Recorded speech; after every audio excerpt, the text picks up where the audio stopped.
ஓம் சாய்ராம். நல்லது நினைப்போம், நல்லது நடக்கும். இந்த நிமிஷம் சாயோட உதவியை யாரெல்லாம் கேட்டுட்ருக்கீங்களோ நிச்சயமாக அவரோட உதவி உங்களுக்கு கிடைக்கும். உங்களோட பிரார்த்தனையை நிறைவேற்றி வைப்பார். இன்றைக்கி உதவி கேட்டுட்ருக்க நீங்கள் கூடிய சீக்கிரமே சாய்க்கு நன்றி சொல்லுவீங்க. இது நிச்சயமாக நடக்கும்.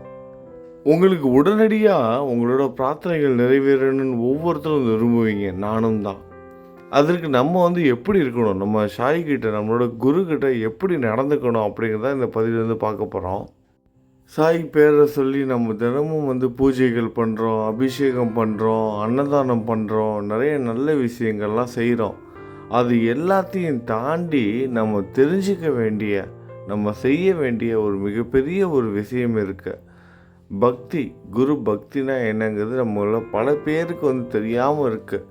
இதை தெரிஞ்சுக்கணும் அப்படின்னா நிறைய புத்தகங்கள் படிக்கணும், நிறைய ஆன்மீக சம்மந்தமான கிளாஸில் அட்டன் பண்ணணும். அதெல்லாம் எதுவுமே தேவை கிடையாது. நம்பணும், நம்மளோட குரு நம்ம கூட இருக்கார் நம்பணும். அது எந்த அளவுக்கு அப்படிங்கிற அந்த வரைமுறை தான் யாருக்கும் தெரியல. அந்த வரையறை எது வரைக்கும் நான் நம்புறது, இவ்வளோ நாள் நம்பிட்டேனே, இன்னும் எத்தனை நாள் நம்ப சொல்கிறீங்க? இதுவும் பல பேர்ட்டு இந்த கேள்வி இருக்குது. ஏன் இந்த கேள்வி வருதுன்னா, நம்ம சாய்கிட்ட வரும்போது என்ன பண்ணுறாங்க, சாய்கிட்ட போனால் அதிசயம் அற்புதம் நடக்கும் அப்படிங்கிறத மட்டும் சொல்லிடுறாங்க. எப்படி நடக்கும் அப்படிங்கிறத யாரும் சொல்கிறது கிடையாது. அதை தான் இந்த பதிவில் பார்க்க போகிறோம். ஷாமாவாக நடந்துக்கோங்க. நீங்கள் சாய்கிட்ட ஷாமாவாக இருங்க. சச்சரித்தம் படித்தவங்களுக்கு தெரியும், ஷாமாங்கிற அந்த கேரக்டர் தெரியும். பாபா கூட வாழ்ந்தவர். அவராக இருப்பதுக்கு முயற்சி பண்ணுங்கள். அவர் எப்படிப்பட்டவர் தெரியுமா? அதில் ஒரு சில விஷயத்த மட்டும் நான் உங்களுக்கு சொல்கிறேன், நீங்கள் கேளுங்க. அதுக்கப்புறம் பாருங்கள். இந்த மாதிரி நடந்துக்கிட்டிங்கன்னா நிச்சயமாக உங்களோட வாழ்க்கையில் கஷ்டங்கிறது இருக்காது. அவ்வளவு தைரியமாக இருப்பீங்க. விவரித்து சொல்ல முடியாது. மனசில் எப்போதும் நிம்மதி இருந்துக்கிட்டே இருக்கும். எந்த இன்ப துன்பங்கள் எல்லா சூழ்நிலையிலும் ஒரே மாதிரி இருப்பீங்க. அதாவது ஏன்னா தடுமாற்றம் வராது. எவ்வளோ கஷ்டம் வந்தாலும், எவ்வளவு இன்பம் வந்தாலும் மனது தடுமாற்றம் அடையாமல் ஒரே மாதிரி இருக்கும். அதற்காக ஷாமா பற்றி ஒரு சில விஷயத்தை இப்போ தெரிஞ்சுக்கலாம். நம்பிக்கையோடு கேளுங்க. முக்கியமாக இப்போ நீங்கள் கேட்குறது உங்களுக்கோ இல்லை உங்களை சார்ந்தவர்களுக்கோ பயன்படலாம். ஏதோ ஒரு வகையில் இந்த பதிவு கேட்பதன் மூலமாக நீங்கள் வேறு யாருக்கோ, உங்களுக்கு இல்லைன்னா கூட வேறு யாருக்காவது நீங்கள் சொல்வதற்காக ஒரு உதவியாக இருக்கும். ஏன்னா சாய்க்கு சேவை செய்கிறேன்னு சொல்கிறோம். சாயை பற்றி தினந்தோறும் துதி பாடுறோம், சாய் அப்படி இப்படின்னு.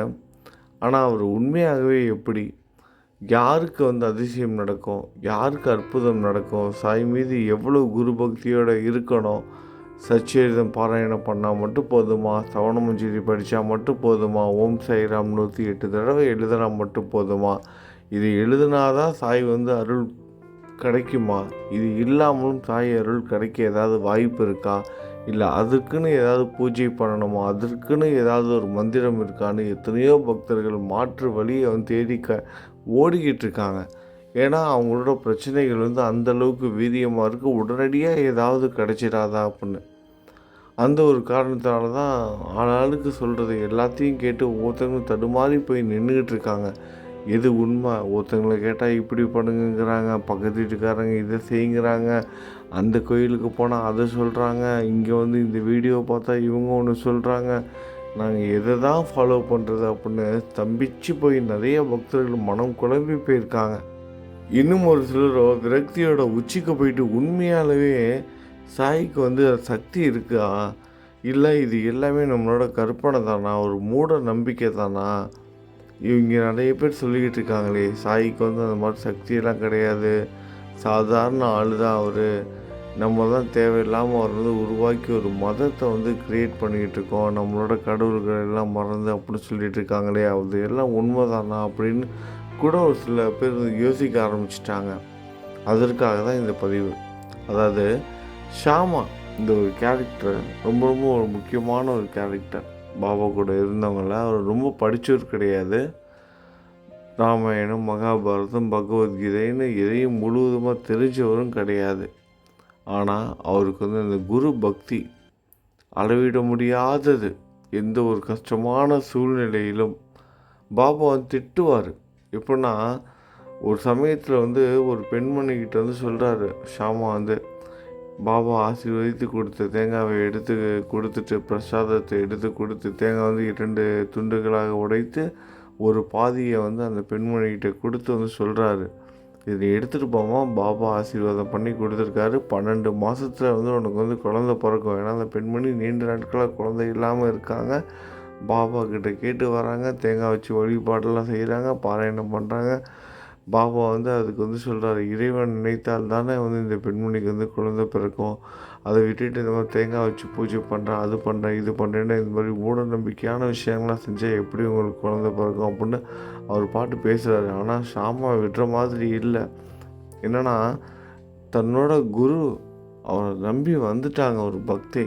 அவங்க வாழ்க்கையில் நல்லது நடக்கணும். இல்லைன்னா என்ன ஆகும், தன்னோட குருவுக்கு வந்து அவப்பெயர் வந்து உண்டாகும். அது ஒன்று தான் அவரோட மனசில் என்ன இருந்திருக்கு பாருங்கள். என்னோட குருவை தேடி ஒருத்தங்க வந்துட்டாங்க, ஒரு விஷயத்த வந்து கேட்குறாங்க, அவங்களுக்கு அவங்க கேட்டது நடந்தே ஆகணும். அப்போ தான் நம்ம குருவுக்கு நல்ல பேர். அதற்காக ஷாமா வற்புறுத்தி இருந்து கேட்குறாங்க. அதெல்லாம் எனக்கு தெரியாதுங்க, நம்பிக்கை மூட நம்பிக்கை இதெல்லாம் வந்து எனக்கு தெரியாது, இந்த வேக்கியானம்லாம் பேசாதீங்க. யார் பாபா கிட்ட வந்து சொல்கிறாங்க, இந்த விதண்டவாதம்லாம் பேசுறதை விட்டுட்டு ஒழுங்காக அந்த பொண்ணுக்கு ஆசீர்வாதம் பண்ணுங்கள், ஆசீர்வதிச்சு அந்த பொண்ணுக்கு வந்து குழந்தை பிறகுற மாதிரி இருந்துச்சு, அருள் கொடுங்க அப்படின்னு கேட்குறாங்க. பாபாவும் சரி அந்த பொண்ணுக்கு வந்து குழந்தை பிறக்கும் அப்படின்னு சொல்கிறாரு. ஷாமா கேட்குறாரு உடனே, சரி குழந்தை பிறக்கும் எப்போன்னு சொல்லுங்கள். சும்மா குழந்தை பிறக்கும் போயிட்டு வாங்க நான் சொல்லிலாம் அனுப்ப முடியாது, எப்போ பிறக்கும் அதுக்கு பதில் நீங்களே சொல்லுங்கன்னு கேட்கும். பாபா சொல்கிறாரு 12 மாதத்தில் பிறக்கும் அப்படின்னு. உடனே இவர் என்ன பண்ணுறாரு, ஒரு தேங்காய் எடுத்து 2ஆக உடச்சி ஒரு பகுதியை வந்து சாப்பிட்டுட்டு மறுபகுதியை வந்து என்ன பண்ணுறாரு, அந்த பெண்கிட்டே வந்து கொடுக்குறாரு ஷாமா. கொடுத்துட்டு அந்த பெண்கிட்ட வந்து சொல்கிறாரு, இந்தம்மா இந்த தேங்காய் வச்சுக்கோ, இது எடுத்து நீ போயிட்டு வா, என்னோடய வார்த்தையை வந்து நம்பு, நான் தான் உனக்கு வந்து சாட்சி, இன்னும் 12 மாதங்களில் வந்து உனக்கு வந்து குழந்தை வந்து பிறக்கும். அப்படி பிறக்கலைன்னா ஒரு தேங்காயை இந்த தெய்வத்தின் தலையில் அடித்து அவரை வந்து இந்த மசூதியிலிருந்தே விரட்டி விடுவேன் அப்படின்னு சாயை சொல்கிறாரு. நல்லா கேட்டுக்கோங்க, ஷாமா பாருங்கள். அதாவது பாபாவோட தலையில் தேங்காவை அடித்து உடச்சி மசூதியை விட்டு நான் விரட்டி விட்டுருவேன், நீ நம்பிக்கையோடு போமா அப்படின்னு வந்து சொல்கிறாரு. அப்போ பார்த்துக்கோங்க ஷாமா எந்த அளவுக்கு பாபா கிட்ட உரிமையோடு பேசிக்கிட்டு இருக்க ஆளாக இருப்பார்னு. திட்டு வரான், ஒழுங்காக சாப்பிட மாட்டேன் சாப்பிடு அப்படின்னு, அந்த மாதிரியெல்லாம் வந்து பழகிற ஒரு ஆள். இது மட்டும் கிடையாது, அவர் கூடயே இருக்கும்பொழுதே ஷாமாவுக்கு வந்து பாம்பு கடிச்சிருச்சு. அப்போ கூட அவர் என்ன பண்ணுறாரு, பாபா உங்கள் கூட இருந்தே எனக்கு வந்து பாம்பு கடிக்க விட்டுட்டீங்க, இதான் உங்கள் சக்தியா, உங்கள் கூடயே வாழ்ந்துட்டுருக்க, நீங்கள் என்னை பார்த்துக்கிற லட்சணம் இதானா அப்படின்ற மாதிரிலாம் அவரோட மனசில் வந்து எந்த ஒரு யோசனை கூடயும் போகவே இல்லை. அந்த நிலைமையில் கூட பாபா நம்மளை காப்பாற்றுவார் நம்பிக்கையோடு தான் இருந்தார். பாபா கிட்ட கொஞ்சம் கூட அவர் வந்து அந்த கோபமோ அந்த வலியை பொறுத்துக்காமல் ஒரு சில வார்த்தைகளோ எதையுமே விடலை. அந்த பெண்மணி கேட்கும்போது மட்டும்தான் அந்த வார்த்தையை வந்து விடுறாரு. அதுவும் எதுக்காகனா, இந்த ஊர் மக்கள் வெளி உலகம் நம்மளோட கடவுளை பற்றி எதுவும் ஒரு வார்த்தை தப்பாக பேசிடக்கூடாது. இவங்கள நம்பி போனாங்க, ஆனால் போயும் வந்து அவங்களுக்கு குழந்தையே பிறக்கலையேன்னு யாரும் சொல்லிடக்கூடாது, அவங்களோட வேண்டுதல் நிறைவேறலன்னு சொல்லிடக்கூடாது. அவப்பெயர் தன்னோட குருவுக்கு வந்துடக்கூடாது, தன்னோட கடவுளுக்கு வந்துடக்கூடாது. இதில் தான் குறிக்கோளாக இருந்தார் ஷாமா. அதனால தான் அப்படிப்பட்ட வார்த்தைகள்லாம் அவர் வந்து உரிமையோடு வந்து உபயோகப்படுத்தினார். இப்போ இருக்க ஷாமாவுக்கு அந்த பாம்பு கடித்தோன்னே ஷாமா வந்து ரொம்ப நம்பினார், பாபா காப்பாற்றிடுவார் நம்பினார். அதே மாதிரி பாபாவும் கண்முழித்து ஷாமாவோட நம்பிக்கையை வீண் போகாமல் காப்பாற்றினார். கண்முழித்து பார்த்துக்கிட்டார். இரவு முழுதும் ஷாமாவை தூங்க விடாமல் பாட்டு பாடி கதை சொல்லி அப்படியே கொஞ்சம் கொஞ்சமாக அவர் கூடயே இருந்து மருந்து போட்டு விட்டு ஒரு நாள் இரவு முழுக்க ஷாமாவை தூங்க விடாமல் பார்த்துக்கிட்டு பாபாவும் முழித்திருந்து ஷாமாவை வந்து காப்பாற்றினார். நம்மளும் இந்த மாதிரி தான் இருக்கணும். ஆமாங்க, நானும் இந்த மாதிரி தாங்க பாபா கிட்டே இப்படி தாங்க பேசுவேன், உரிமையோடு பேசுவேன், திடீர்னு வாங்க போங்கன்னுவேன், திடீர்னு ஃப்ரெண்டு மாதிரி பேசுவேன், அப்படி இப்படின்னு பேசுவேன். 1008 விளக்கங்கள் ஒவ்வொருத்தங்களும் வந்து கொடுப்பாங்க. ஆனால் கஷ்டம்னு வரும்போது பார்த்திங்கன்னா, அதாவது அவங்களுக்கு ஒரு கஷ்டம்னு வரும்போது பார்த்திங்கன்னா, பாபா வந்து கேள்வி கேட்குறது. அதாவது கஷ்டம் வந்துருச்சு, நம்மளோட விதி, நம்மளோட கர்மாப்படி இந்த பாம்பு கொத்தணும் கொத்திடுச்சு. இதுலேருந்து மீண்டு வருவதற்கு நம்மள்ட்ட பாபா உதவி செய்வார்னு ஷாமா வந்து நம்பினார். அந்த நம்பிக்கை வந்து நமக்கு வந்து இல்லாமல் போகுது. அதாவது ஏன் நடந்துச்சு? இது நடக்காமல் கூட நீங்கள் தடுத்து நிப்பாட்டியிருக்கலாம்ல. ஏன் நடந்ததுக்கப்புறம் தான் காப்பாற்றிக்கலாம்? இந்த மாதிரியான விதண்டவாதமான கேள்விகள்லாம் கூட நம்ம பாபா கிட்ட வச்சுக்கிட்டு தான் இருக்கோம். நம்மளோட அறியாமையினால். கர்மா மிகப்பெரிய ஒரு விஷயம். அது வெறும் வார்த்தையால் வந்து சொல்ல முடியாது. இறைவனையே பாடாப்படுத்தும் இந்த கர்மா. அதாவது ஒரு மனிதனாக பிறவி எடுத்த இறைவனுக்கும் இந்த கர்மா வந்து வேலை செய்யும். அதுக்கு வந்து நம்ம வந்து எத்தனையோ விஷயத்தை வந்து பார்க்கலாம். பகவான் கிருஷ்ணரையே கூட அதை எடுத்துக்கலாம். அந்த பாரத போரில் கிருஷ்ண பரமாத்மா செய்த ஒரு சில விஷயங்களால் அவருக்கே வந்து சாபம் கொடுக்கப்படுகிறது. அந்த சாபத்தின் வெளிப்பாடாக அவரோட இறப்பும் அந்த சாபத்தின் மூலமாக தான் வந்து நடக்குது. ஒரு கடவுளே மனித பிறவி எடுத்தாலும் அந்த கர்மாவை வந்து அனுபவித்து தான் ஆகணும். ஒரு சில விஷயங்கள்லேருந்து அவங்க கூட தப்பிச்சு வந்து போக, அதாவது ஒவ்வொருத்தரும் இந்த பிறவிலையோ இல்லை போன பிறவிலையோ செய்த அந்த பாவங்கள்னால் வர அந்த கர்மாவை வந்து அனுபவித்து தான் ஆகணும். அதில் வந்து வேறு எதுவுமே பண்ண முடியாது. அதில் வந்து மீண்டும் வருவதற்கு வந்து கடவுள் வந்து உதவி செய்வாங்க. அதனால தான் வந்து தெய்வங்களே வந்து மனித பிறவி எடுத்தாலும் இது எல்லாத்தையும் ஏற்றுக்கிட்டு வாழ்ந்து காமிச்சிருக்காங்க. நமக்கு வந்து அந்த உண்மையை உணர்த்துவதற்காக தான் இந்த மாதிரியான அவதாரங்கள்லாம் அவங்க வந்து எடுத்திருக்காங்க. ராமபிரானோட அவதாரம், கிருஷ்ண பரமாத்மாவோட அவதாரம், அவங்களாம் வாழ்ந்து காமிச்சதுக்கான காரணம் என்னென்னா, இந்த சமூகத்தில் இந்த மக்கள் எல்லோரும் இதை வந்து புரிஞ்சுக்கணும், அவங்க எல்லோரும் இதெல்லாம் தெரிஞ்சுக்கணும் அப்படிங்கிறதுக்காக தான் இதெல்லாம் வந்து நடந்திருக்கு. நமக்கு வந்து இந்த விஷயத்தெல்லாம் வந்து புரிஞ்சுக்கணும், எல்லாருக்கும் சமம்.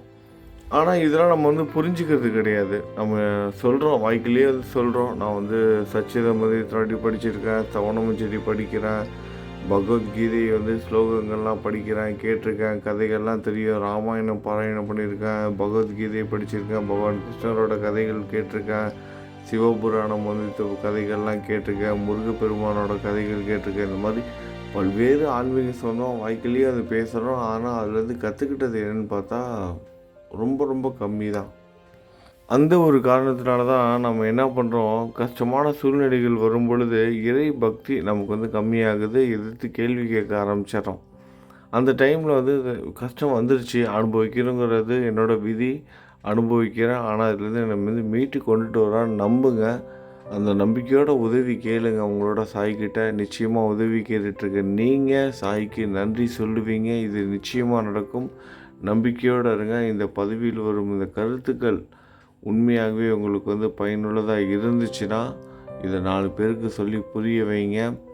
மற்றவர்களுக்கும் இது வந்து தெரியட்டும்.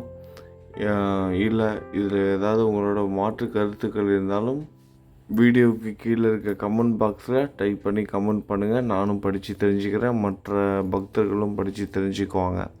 எல்லாமே நல்லதாகவே நடக்கட்டும். கூடிய சீக்கிரமே சாய்க்கு நன்றி சொல்வீங்க. இது நிச்சயமாக நடக்கும். நல்லது நினைப்போம், நல்லது நடக்கும். ஓம் சாய்ராம்.